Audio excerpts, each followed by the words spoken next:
Attention, this is a matter of national security. After a meteorite crashed into the New Jersey Turnpike, the following digital audio transmission from the You Watch I Listen podcast was intercepted by NASA scientists in the year 2019. The You Watch I Listen podcast is about to start. Sit down, listen close, and try not to die. The You Watch I Listen podcast starts now.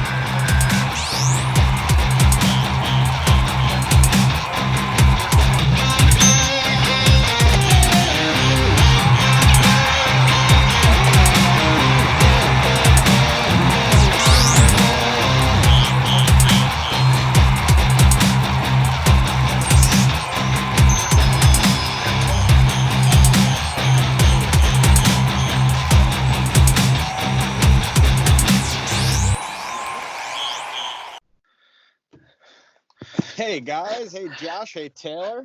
Da da da da da. It's the motherfucking Y double I, whatever. Fuck. Y double W. You meant W. I tried to say double. I tried to say double. Double Yeah. like double U. So guys, this is episode 99 of You Watch I Listen. We're coming off our 3.5 hour NFL draft extravaganza. Where we hung up on Bob, dude. To end the Several show. times. Yes, we hung up on Bob. I saw the group chat right after it ended. Bob just says, "Cool." Yeah. He's like, "Is that it?" Of course it's that. So- Of course that's it. I had a great time with the draft. It was a cool making the best of a weird situation with a strange draft. Obviously, still in quarantine. I believe this is week 7 of You Watch I Listen quarantine. Yes. Yeah. That Week 7. It's fucked Week up, man. is also 7. episode 99. 99. Yeah, it's crazy because this week on my time hop has been a lot of the stuff like our first few episodes with the dead guy. And it's been an interesting ride. There's been some changes to the show. Obviously, this one being the biggest, but no fault of our own. It's the fault of the elderly. Specifically the elderly. So here we are. It is just before. It's almost May, guys. Tomorrow's May 1st. As crazy as that sounds. And just ready for the Wait, stupid so fucking are you insane saying meme. Yeah, It's gonna be May. it's gonna be May. Stupid fucking meme. I hate that shit. I hate it every year. It happens every year. I try to ignore them. It's all you can do. As Josh once learned, the more you feed into a meme, the more you will get trolled by it. Yep. As you learned last 2 October 3rds ago. It's true. That was a lot of fun to do to you. But yeah, here we are. It's April 30th, 2020, episode 99 of You Watch I Listen. We'll start out with the usual thing. Guys, how was your week? Week was okay. It's pretty uneventful. You know, I watched a couple different things, trying to like watch like Silicon Valley and shit. But other than that, I mean, just We'll get work into is- our what have you been watching later, Just- I'm sure, and we'll talk about that. just normal work shit. That's about it. Josh, how about you? Been more or less the same. Just kind of hanging out, doing my own thing, playing some games, watching some movies. Yeah. Very That's nice. I obviously told you guys about what happened to my household the other day, but I figure I might as well go into it on the show as well. So on Monday evening, I get a call from my neighbor. Now, my house is a shared well. We share it with our 2 neighbors.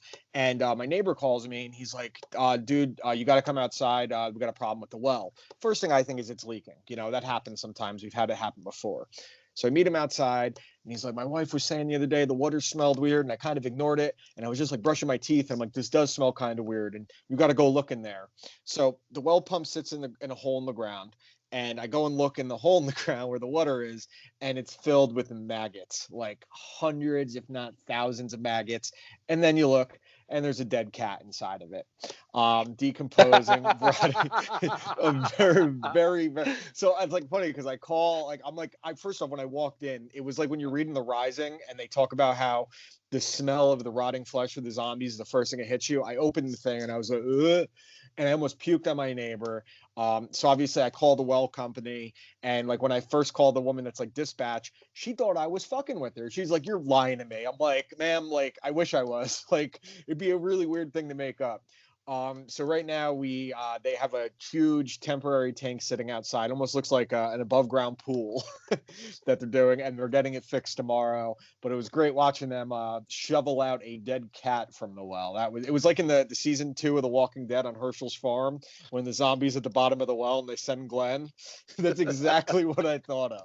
Ew, dude, that's so gross. So beyond that, my week was interesting. Obviously, having fun with the dog. It is.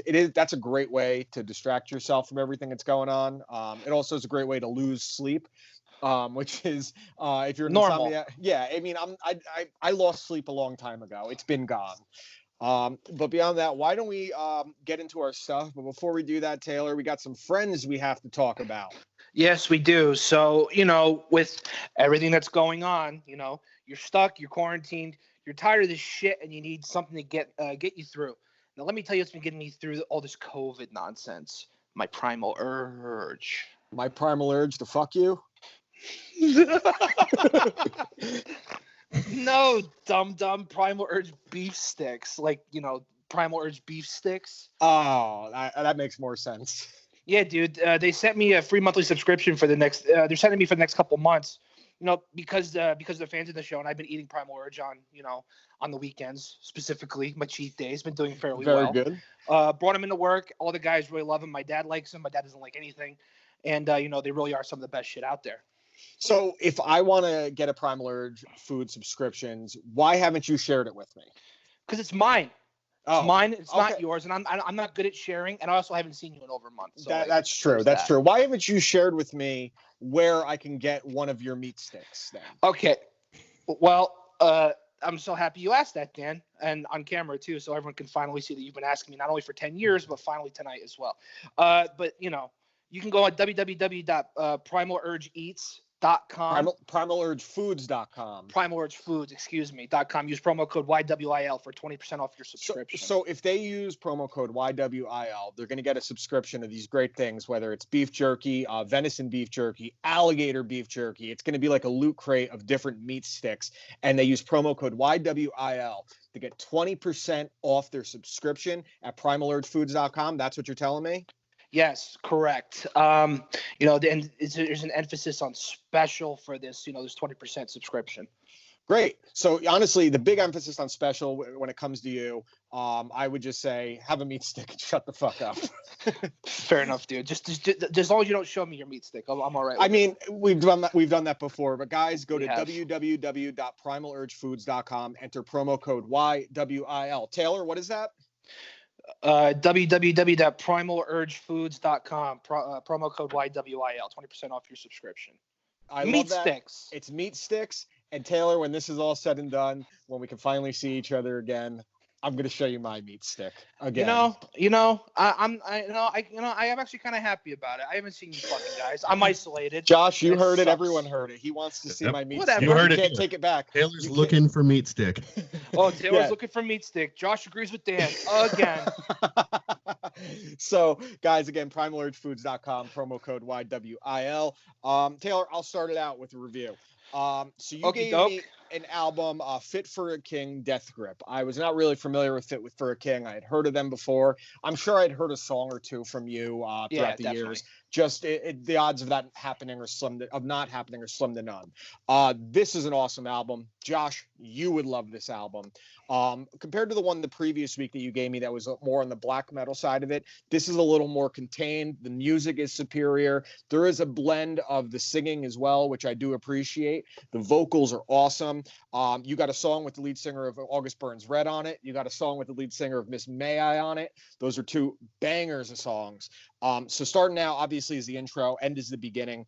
The first real track on it, Pissed Off, is a 5. It absolutely sets the entire tone and feel of this album. It made me ready to go. I was sitting here literally in this spot working, listening to it just like this right away, like raging. I loved it. Next song with the lead singer of ABR, Dead Memory, a 5. Another great song. I love the blend of vocals because they do have two very different sounding voices. Mm-hmm. Next song, Cold Room, was a 4. Disease was a 4. Shadows and Echoes, I think, was my favorite song. I gave that a 5. That one when I was going through the album, I went back and listened to that one alone like 3 or 4 times in a row. More Than Nameless was a 3. We Are All Lost was a 4. Unclaimed Unloved was a 4. Sticking Bodies with the lead singer of Miss May I was a 5, and the title track Deathgrip was a 5. To bookend an album like this, I think we've talked about this before. On any album, it's so important to start it out great and end it great. And if you could bookend it with 5s, especially on a metal album where the energy is such a big part of it, you do your job.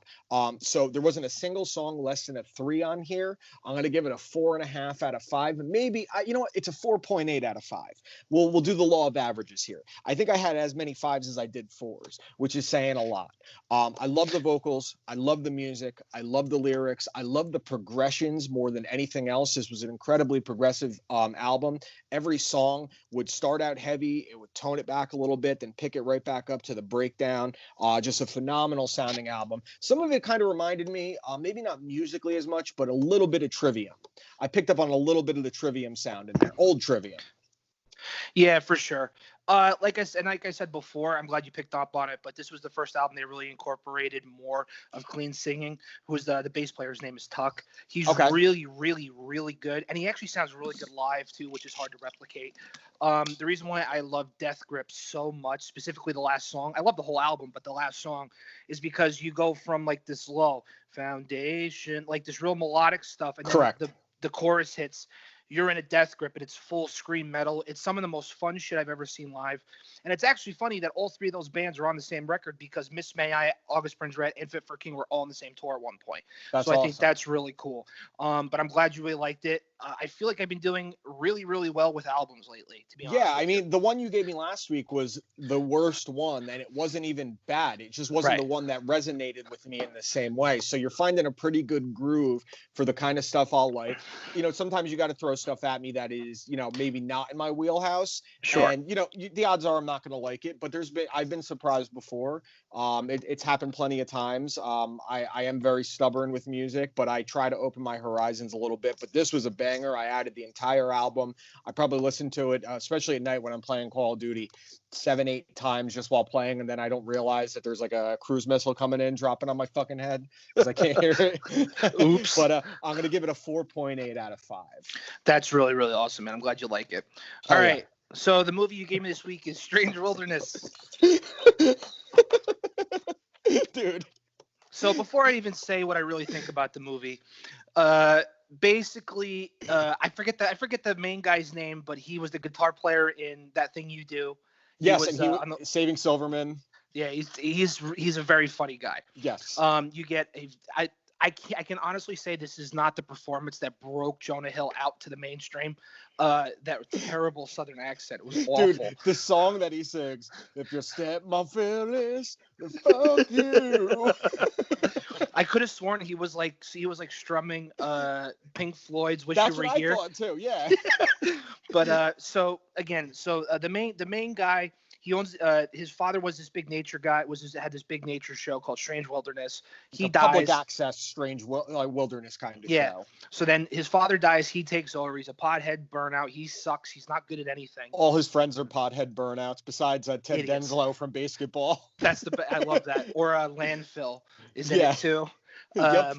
Or Farva, same guy. Farva. So the funniest parts of this movie is when they're doing.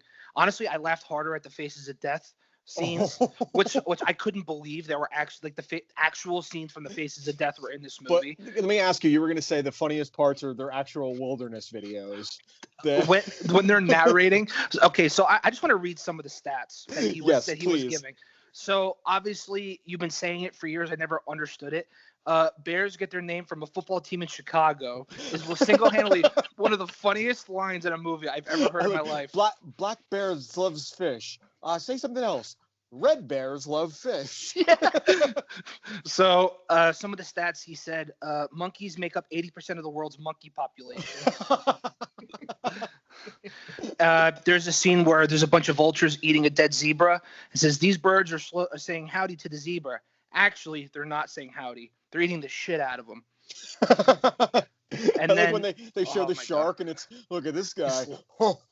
Yo, the laughing shark is one of the funniest, stupidest fucking things I've ever seen.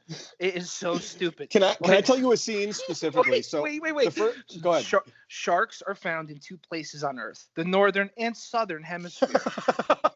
So there was a scene in this movie. When I first saw this movie, I saw it with I watched it at Jared's apartment with Jared, Spooner, and Kenyatta. And it's in the beginning of the movie when Dante from Grandma's Boy is driving all of them, and he's like talking about how he put something in his dick and it swelled up, and so it's like a fucking tea kettle. Yeah, and he's like, woo! And then someone drives by and honks the horn. He goes, fuck you, you want to fight? Yeah. I've never seen Jared laugh harder in my life. Like, he was in tears. And then Justin Long was so funny in it with the tattoos of eyeballs on his eyelids. So when they're all having the blowout at the end because they try to go after Bigfoot and they end up finding him, but then they shoot him and kill him, and it just doesn't work out. And then the show's getting canceled. Jeff Garlin's in it playing himself again, like he always does. But I just want to go back to some of these one-liners that made me cry.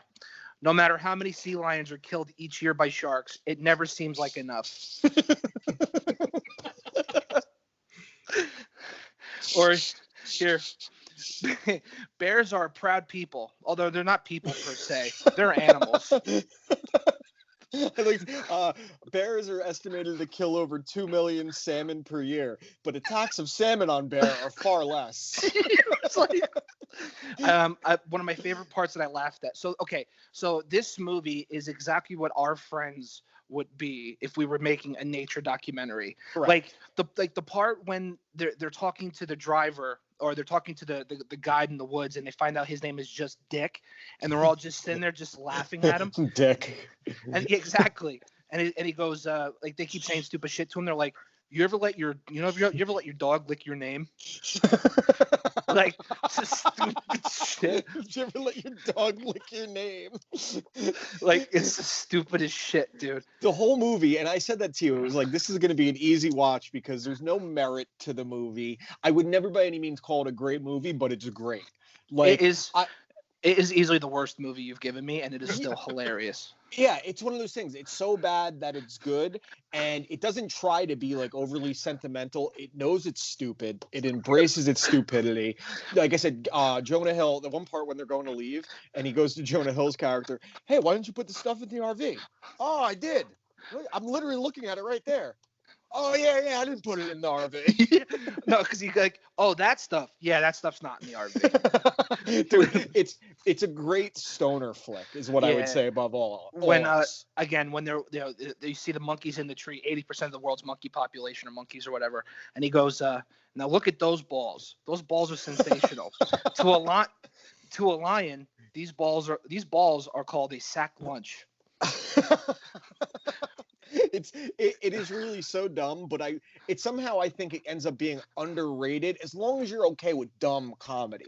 It's one of these ones like no one's really seen, and if you can embrace that kind of stupidity, I beg you not to laugh at it. I beg you not to laugh. The other time I did laugh a lot was when so they're driving across country to find Bigfoot, and they're gonna film different little segments throughout and different things. So they come across a bunch of sea lions, and Dante is like, oh, well, we're gonna get good footage, and he dresses up in a seal costume. Yeah. And he's got the thing, and he just goes, you don't even know. I'm gonna sneak up on these bad boys, get a wicked awesome shot.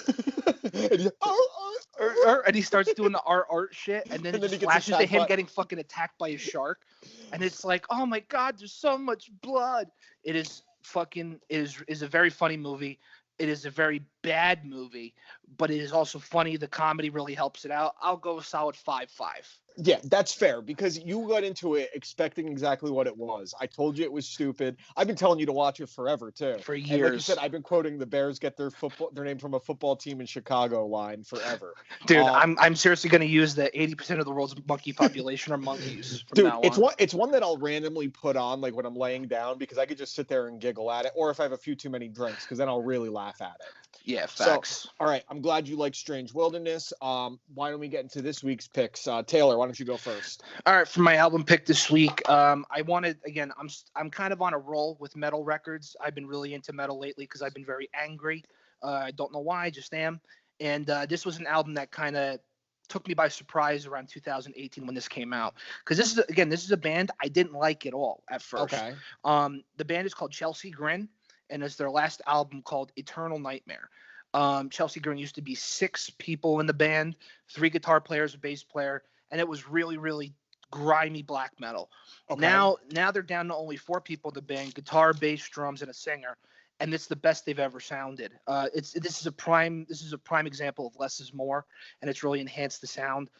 This album kind of came out of left field for me because a lot of people were hyping up, Chelsea Grin this, Chelsea Grin that, and I'm like, they're kind of a little overrated because it's the same nonsense bullshit normally. But then I sat down and listened to it, and it was like, okay, there's some merit to what people are saying. I do want to highlight 2 songs. One is The Scent of Evil, and the other one is Nobody Listened. Those are, to me, are some of the best songs on this record. I don't really know every guy's name in the band just because they are relatively new. This is the first record as the band as we know it today.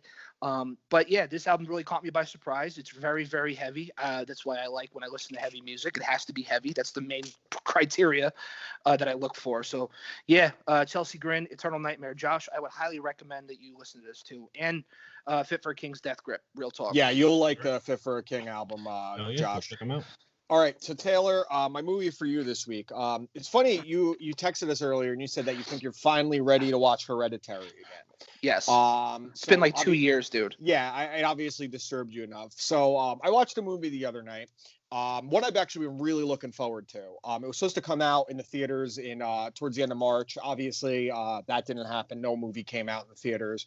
So I've been kind of waiting to see when it was going to be available. It became available this past week. I added it to my Plex. It's a movie called The Lodge. So when I heard about The Lodge and I saw the trailers, it did kind of have a Hereditary feel to it. And there's certain aspects of the movie that are very Hereditary inspired. But this movie is not Hereditary. I'm not trying to give anything away, but this movie within the first 15 minutes had me go. Really? And the last 20 minutes had me go. Not what I was expecting whatsoever. It stars Alicia Silverstone. Riley Keough is her name. She's actually the granddaughter of Elvis Presley. And Riley plays a girl. She's the girlfriend of Alicia Silverstone's ex-husband. Okay. In real life or in the movie? In the movie. Okay, So I was about to say. her character in this was part of a cult growing up that her father was the ringleader of that led a mass suicide where she was the only survivor. Okay, so Alicia Silverstone's ex-husband is dating the cult survivor girl, and the kids don't like her at all. The one son is actually played by Richie from It, the main kid from It. Not Richie, excuse me. The Bill, the guy that plays young Bill in It. So he's in this as well. Okay. Yeah. So. Stranger Things, same kid. No. You're thinking Bill. Bill's the one who's Georgie. His arm got bit off. The brother. Oh, okay. Yeah, okay. Stuttering Bill. Yeah. Billy Boy. So today Junior. So the cult survivor girl, the kids, and the father go up to this lodge it's called the Lodge in the winter. It almost has a Shining kind of feel. It's very atmospheric. The whole movie is based on setting. And crazy shit starts happening. I loved this movie. It was one that I had high expectations for. It exceeded my expectations because it did not go where I was expecting in the slightest. I ended up being really pissed off at one point in the movie, and I know you'll be pissed off too, because you're going to be like, what the fuck? My pick for you this week is The Lodge. It very much feels like an A24 movie. It's very small cast. It's very isolated. And when shit starts going, I will say it is a slow burn. There isn't going to be shit that grosses you out, really. It is not scary like Hereditary. There's a Hereditary vibe to it, and you could tell the directors were inspired by this. This was only the director's second movie. It's a man and female duo. Their first movie was a German film called Goodnight Mommy that was deeply unsettling. I would describe The Lodge as unsettling, so my pick for you this week is The Lodge. The Lodge. Okay. Yes. Yeah, I saw you post about this on Facebook. Yeah, raved about it. So I was floored by by it. It's another one. It's a little divisive. I've seen some people say that they thought they're mad because they thought it was going to be something else. I like when things. Josh and I were just having a conversation about this the other day with the movie Funny People, and people were mad at it because they marketed it as the follow-up to 40-Year-Old Virgin and the Knocked Up, and it ended up being something else. And even for Josh, he didn't love it the first time he saw it, and then he rewatched it, and he's like, "This is actually a great movie." Yeah, I hated that movie the first time I saw it. It took me almost 10, like, as long as it was like like putting it in my head, like, yo, like, this is a good movie, fucking sit down and watch it. And yeah, it really is fantastic. Then you realize it. And so I would say this one exceeded all my expectations. The Lodge is the pick for this week. Cool. I'm actually really excited about that. All right, so guys, I actually have an update for you.